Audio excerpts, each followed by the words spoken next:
நான் podcast start பண்ணும்போதே நான் ஒரு முடிவில் வந்து ரொம்ப ஸ்ட்ராங்கா இருந்தேன். என்னன்னா வந்து எக்காரணத்த கொண்டு இந்த பாட்காஸ்ட்டில நம்ம சோஷியல் மெசேஜ் பத்தி பேசக்கூடாது. சோஷியல் அவேர்னஸ் குடுக்கக்கூடாது. அப்படிங்கிற ஒரு விஷயத்துல ரொம்பவே ஸ்ட்ராங்கா இருந்தேன். ஏன்னா எனக்கு சோஷியல் அவேர்னஸ், நாட்டுல நடக்கிறது, பாலிடிக்ஸ், அதுக்கப்புறம் நாட்டுல நடக்கிற தப்பு, அத பத்திலாம் எனக்கு பேசுறதுக்கு ரொம்ப புடிக்கும். ஏன்னா நான் ஆல்ரெடி சொல்லியிருக்கேன்ல, நான் ஒரு மீம் கிரியேட்டர் அப்படின்னு.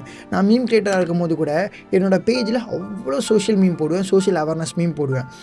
அவ்வளோ ஆக்டிவாக இருப்பேன். என் பேஜில் இருக்க எல்லாருமே என்னை பிடிச்சி ஃபாலோ பண்ணுறதுக்கு மெயின் ரீசன் சோஷியல் அவேர்னஸ். நான் சோஷியல் அவேர்னஸை பற்றி நிறைய பேசுவேன் அப்படிங்கிற ஒரு காரணத்துக்காக.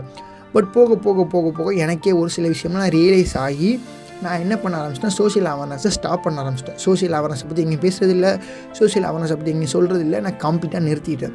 ஏன் நிறுத்திட்டேன், எதுக்காக நிறுத்திட்டேன் அப்படின்னு ரீசன் சொன்னால் நான் 1000 ரீசன் சொல்லிக்கிட்டே போகலாம். பட் நான் அப்போலேருந்து இப்போ வர ஆல்மோஸ்ட் நான் ட்ராவல் பண்ண டேஸில் வந்து ஒரு 7 இயர்ஸ் ஆகிருக்கும். இந்த 7 இயர்ஸில் நான் பார்த்து மாறாத ஒரே விஷயம் ஜஸ்டிஸ் ஃபார். அந்த ஜஸ்டிஸ் ஃபாருங்கிற வேர்டு இங்கே அப்படி தான் இருக்குது. பட் அந்த சைடில் இருக்க வேர்ட் மாறிக்கிட்டே இருக்குது. ஆஷிஃபா, அப்படி இப்படின்னு ஒவ்வொரு பேரும் மாறிக்கிட்டே இருக்குது. எந்த இடத்துலையுமே நமக்கு ஜஸ்டிஸ் கிடச்ச மாதிரியே நமக்கு தெரில. ஸோ இன்றைக்கி இதை நான் ஏன் பேச வந்தேன் அப்படின்னா, எனக்கு மனசு ரொம்ப உறுத்திக்கிட்டே இருந்துச்சு. ரொம்ப கஷ்டமாக இருந்துச்சு. ரீசெண்டாக நம்ம எல்லோரும் கேள்விப்பட்டிருப்போம்னு நினைக்கிறேன். நீங்கள் கேள்விப்படலைன்னா தெரிஞ்சுக்கோங்க. ஜார்க்கண்டில் ஒரு பைக் விலாகர், அதாவது பைக்கில் ட்ராவல் பண்ணுறவங்க, கப்பலாக ட்ராவல் பண்ணுறவங்கள ஜார்க்கண்டில் கேங் ரேப் பண்ணியிருக்காங்க. அவங்க பேர் ஃபெர்னாடா. அவங்க பிரேசிலை சேர்ந்தவங்க. அவங்க இதுவரை 66 கண்ட்ரி ட்ராவல் பண்ணியிருக்காங்க. எனக்கு மனசு ரொம்ப உறுத்தி நான் பேசணும்னு நினச்ச காரணம் அந்த காரணம் தான். அவங்க இதுவரை 66 கண்ட்ரி ட்ராவல் பண்ணியிருக்காங்க. அந்த 66 கண்ட்ரிலையுமே ஃபேஸ் பண்ணாத ஒரு விஷயத்தை நம்ம இந்தியாவில் ஃபேஸ் பண்ணியிருக்காங்க அப்படின்னா அது நமக்கு எவ்வளவு பெரிய அசிங்கம், எவ்வளோ ஒரு மோசமான விஷயம், எவ்வளோ ஒரு கேவலமான விஷயம். ஜஸ்ட் யோசிச்சு பாருங்கள். அவங்க ஒரு இண்டிபெண்டன்ட் மோட்டோலாகர், நிறைய கண்ட்ரிக்கு பைக்லேயே ட்ராவல் பண்ணுறவங்க, கப்புலாக ட்ராவல் பண்ணுறவங்க, சரிங்களா? அவங்க ப்ரொஃபைல் நம்ம போய் பார்த்தா கூட அவங்க கண்ட்ரிஸ் போட்டு 66 கண்ட்ரி ட்ராவல் பண்ணியிருக்கேன் அப்படிங்கிறத பயோவில் வச்சுருப்பாங்க. அவங்க ஆல்மோஸ்ட் 65 கண்ட்ரிஸ், எக்ஸ்பெக்ட் இந்தியாவை தவிர 65 கண்ட்ரிஸ் ட்ராவல் பண்ணியிருக்காங்க. 65 கண்ட்ரீஸில் பார்க்காத இந்த ஒரு இஷ்யூவை நம்ம நாட்டில் பார்த்து அவங்க அதை பற்றி வெளியே பேசுகிறாங்க. அதுலேயும் ஒரு சூப்பரான விஷயம் என்னென்னா, ரேப் பண்ணப்பட அந்த ஃபெர்னாடா அவங்களே எனக்கு இப்படி ஒரு விஷயம் நடந்திருக்குங்கிறத தைரியமாக வெளியே சொன்னாங்க. அப்படி அவங்களா வெளியில் சொல்ல போய் தான் இப்போ இருக்கிற யங்ஸ்டர்ஸ் மத்தியில் இருக்கிற எல்லாத்துக்குமே இந்த விஷயம் தெரிஞ்சிருக்கு. அவங்களும் பேசுனா அந்த விஷயம் யாருக்குமே தெரிஞ்சிருக்காது. Okay, back to the topic. அந்த ஃபெர்னாடா 65 கண்ட்ரி ட்ராவல் பண்ணி அங்கே பார்க்காத இஷ்யூ நம்ம இந்தியாவில் பார்த்துருக்காங்க. ஜார்க்கண்டில் அதுவும் gang rape, almost 6 to 7 people அந்த ஒரு லேடியை ரேப் பண்ணியிருக்காங்க. இவ்வளோ கேவலமான, இவ்வளோ அசிங்கமான, இவ்வளோ மோசமான ஒரு விஷயம் இல்லை. அவங்க அந்த கண்ட்ரியில் பார்க்காத ஒரு இஷ்யூவை நம்ம கண்ட்ரியில் ஃபேஸ் பண்ணியிருக்காங்க. இதெல்லாம் கேட்கும்போது ஏன் இப்படி இருக்காங்க அப்படிங்கிற மாதிரி தோணுச்சு. உடனே எல்லாருமே வழக்கம் போல் சோஷியல் மீடியாவில் ஜஸ்டிஸ் ஃபார் ஃபெர்னாடா அப்படின்னு ஸ்டார்ட் பண்ண ஆரம்பித்தாங்க. எனக்கு ஒரு பக்கம் இப்படி போட்டு என்னடா ஆக போகுது அப்படிங்கிற மாதிரி என் மனசில் தோணிக்கிட்டே இருந்துச்சு. இன்னொரு பக்கம் என்ன தோணுச்சு அப்படின்னா, அதர் கண்ட்ரி பீப்புள் நம்ம நாட்டில் வந்து இருந்து அவங்களுக்கு சேஃப் இல்லாமல் நம்ம நாடு இருக்குது அப்படின்னா நம்ம பீப்புள், நம்ம நாட்டில் உள்ள மக்களுக்கு என்ன சேஃப் இருக்கும் அப்படிங்கிறது தான் எனக்கு தோணுச்சு. சரி, ஓகே, இதை பற்றி நம்ம ஜஸ்டிஸ் ஃபார் ஃபெர்னாடா அப்படின்னு நம்ம சோஷியல் மீடியாவில் அந்த போஸ்ட்டும் போட வேணாம், நம்ம அதை பற்றி பேச வேணாம் அப்படின்னு நினச்சேன். ரீசெண்டாக பாண்டிச்சேரியில், நமக்கு பக்கத்து ஸ்டேட் பாண்டிச்சேரியில் ஒரு 9 வயசு பொண்ணை ரேப் பண்ணி கொன்றுருக்காங்க. என்னடா நடக்குது அப்படின்னு லிட்டரலி எனக்கு தோணுச்சு. ஒரு இண்டிபெண்டன்ட் மோட்டோலாகர், இந்த பக்கம் பார்த்தா ஒரு 9 இயர்ஸ் பொண்ணு, 9 வயசு பொண்ணு, சின்ன பொண்ணு. அந்த பொண்ணுக்கு என்ன தெரியும் சொல்லுங்கள்? அந்த பொண்ணுக்கு என்ன தெரியும்? ஒன்றுமே தெரியாது. அந்த பொண்ணை ரேப் பண்ணி அந்த பொண்ணு கத்திச்சின்னு அந்த பொண்ணை கொன்று ஒரு குப்பை தொட்டியை ஒரு இடத்துல தூக்கி போட்டிருக்காங்க.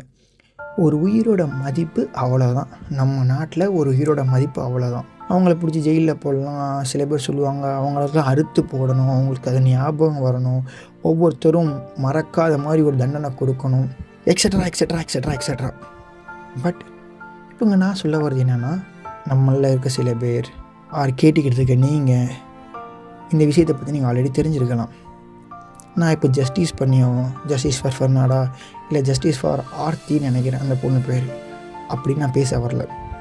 டியர் மென், நம்ம வீட்லேயும் நிறைய பொண்ணுங்க இருக்கிறாங்க. நம்ம கூட அம்மா, அக்கா, தங்கச்சி எல்லோரும் இருக்காங்க. நீங்கள் கட்டிக்க போகிறவங்க கூட ஒரு பொண்ணு தான். ஸோ உங்கள் வீட்டில் இருக்கிற ஒருத்தவங்களுக்கு இதே மாதிரி ஒரு பிரச்சனை நடந்தால் நீங்கள் எப்படி இருப்பீங்க? இல்லை இதே மாதிரி நீங்கள் ஒரு பிரச்சனையை தான் நடக்க விடுவீங்களா உங்கள் வீட்டில் உள்ளவங்களுக்கு? உங்கள் வீட்டு தங்கச்சி போனால் மட்டும் பார்த்து போயிட்டு பார்த்து வா. உங்கள் வீட்டில் அக்கா போனால் மட்டும் பார்த்து போயிட்டு பார்த்து வா. இல்லை உன்னை ட்ராப் பண்ண நான் வரேன், இல்லை உன்னை விட நான் வரேன். நீங்கள் ஒருத்தவங்களை லவ் பண்ணி கல்யாணம் பண்ணிக்கிறீங்களா, அவங்கள அவ்வளோ கேரிங்காக பார்த்துக்கிறீங்கல்ல. உங்கள் வீட்டில் இருக்கவங்கள அவ்வளோ கேரிங்காக பார்த்துக்கிறீங்கல்ல. சேம் தானே எல்லாரும். எல்லா பொண்ணுங்களுக்கும் பின்னாடி ஒரு ஃபேமிலி இருக்குது, பின்னாடி ஒரு லவ் இருக்கும்.